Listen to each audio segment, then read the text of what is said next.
नदी के किनारे एक छोटा सा गांव था। वहां रहती थी सुमित्रा, एक साधारण औरत जो रोज सुबह नदी पर कपड़े धोने जाती थी। उस दिन भी वो अपनी बेटी रीता के साथ नदी के घाट पर पहुंची। पानी साफ था, हवा में ठंडक थी, लेकिन कुछ अजीब सा माहौल था। पंछी भी आज चुप थे, जैसे कोई अनहोनी होने वाली हो। जब सुमित्रा कपड़े धो रही थी तो उसकी नजर पानी में तैरते हुए एक लाल कपड़े पर पड़ी। वो कपड़ा बिल्कुल नया लग रहा था, जैसे किसी दुल्हन का लहंगा हो। पानी की धारा में वो धीरे धीरे उसकी तरफ आ रहा था, मानो खुद ब खुद।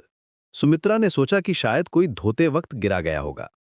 उसने वो कपड़ा उठाया और देखा तो वो बहुत ही खूबसूरत था।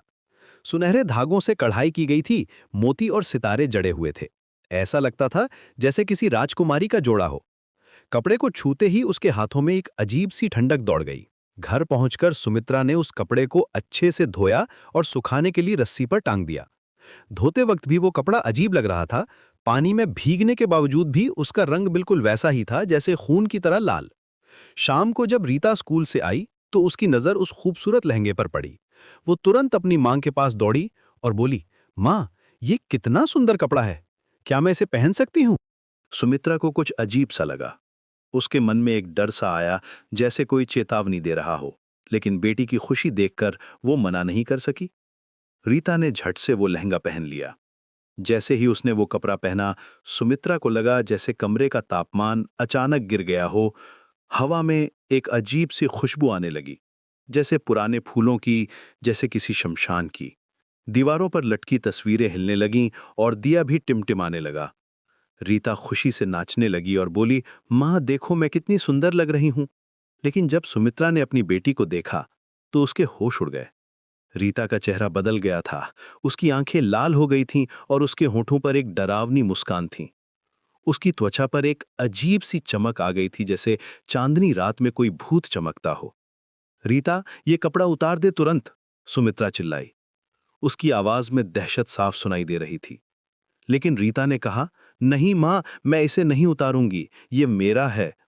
उसकी आवाज भी बदल गई थी, जैसे कोई और बोल रहा हो। आवाज में एक अजीब सी गूंज थी, जैसे कुएं की तह से आ रही हो। अचानक रीता ने कहा, मां, आप मुझे पहचान नहीं रही। मैं आपकी बेटी हूं। मैं नदी में डूब गई थी अपनी शादी के दिन। बरसों से मैं किसी मां की तलाश में थी। मेरी शादी के दिन ही मेरी मौत हो गई थी और तब से मैं इसी कपड़े में बंधी हुई हूं। सुमित्रा की सांस फूलने लगी। उसके हाथ पांव कांपने लगे। वो समझ गई कि ये कोई भूत है जो उसकी बेटी के शरीर में घुस गया है। उस रात से वो भूत सुमित्रा के घर में रहने लगी। वो रीता का रूप धारण करके सुमित्रा को मां कहती रहती। दिन में तो वो सामान्य लगती, लेकिन रात को उसकी असली शक्ल दिखती। उसके बाल लंबे और उलझे हुए होते, आंखें लाल होतीं और वो हमेशा वही लाल लहंगा पहनती रहती। कभी कभी वो रात में दीवारों पर चलती दिखती और कभी छत से लटकी हुई नजर आती। सुमित्रा को समझ आ गया था कि ये सब उस लाल कपड़े की वजह से हो रहा है। वो जानती थी कि अगर वो कुछ नहीं करेगी तो ये भूत हमेशा के लिए उसके घर में रह जाएगी। हफ्तों तक वो सोच विचार करती रही। एक दिन जब भूत बाहर गई थी, सुमित्रा ने हिम्मत जुटाई और उस लाल लहंगे को चूल्हे में डाल दिया। उसके हाथ कांप रहे थे, लेकिन वो जानती थी कि यही एक रास्ता है। जैसे ही कपड़ा जलना शुरू हुआ, पूरे घर में एक डरावनी चीख गूंजी। दीवारें हिलने लगीं और खिड़कियों के कांच टूटने लगे। भूत वापस आई और चिल्लाने लगी, मां, आपने मेरा कपड़ा क्यों जलाया? अब मैं वापस नदी में चली जाऊंगी। उसकी आंखों से खून के आंसू बह रहे थे। उसका चेहरा इतना डरावना हो गया था कि सुमित्रा की चीख निकल गई। कपड़ा पूरी तरह जल गया तो भूत धीरे धीरे गायब होने लगी। उसने आखिरी बार कहा, मां, मैं जा रही हूं, लेकिन आपको भी सजा मिलेगी। जो मेरे साथ हुआ है उसकी कीमत आपको भी चुकानी होगी। और वो हवा में घुल गई। उसके जाने के बाद घर में एक भयानक सन्नाटा छा गया।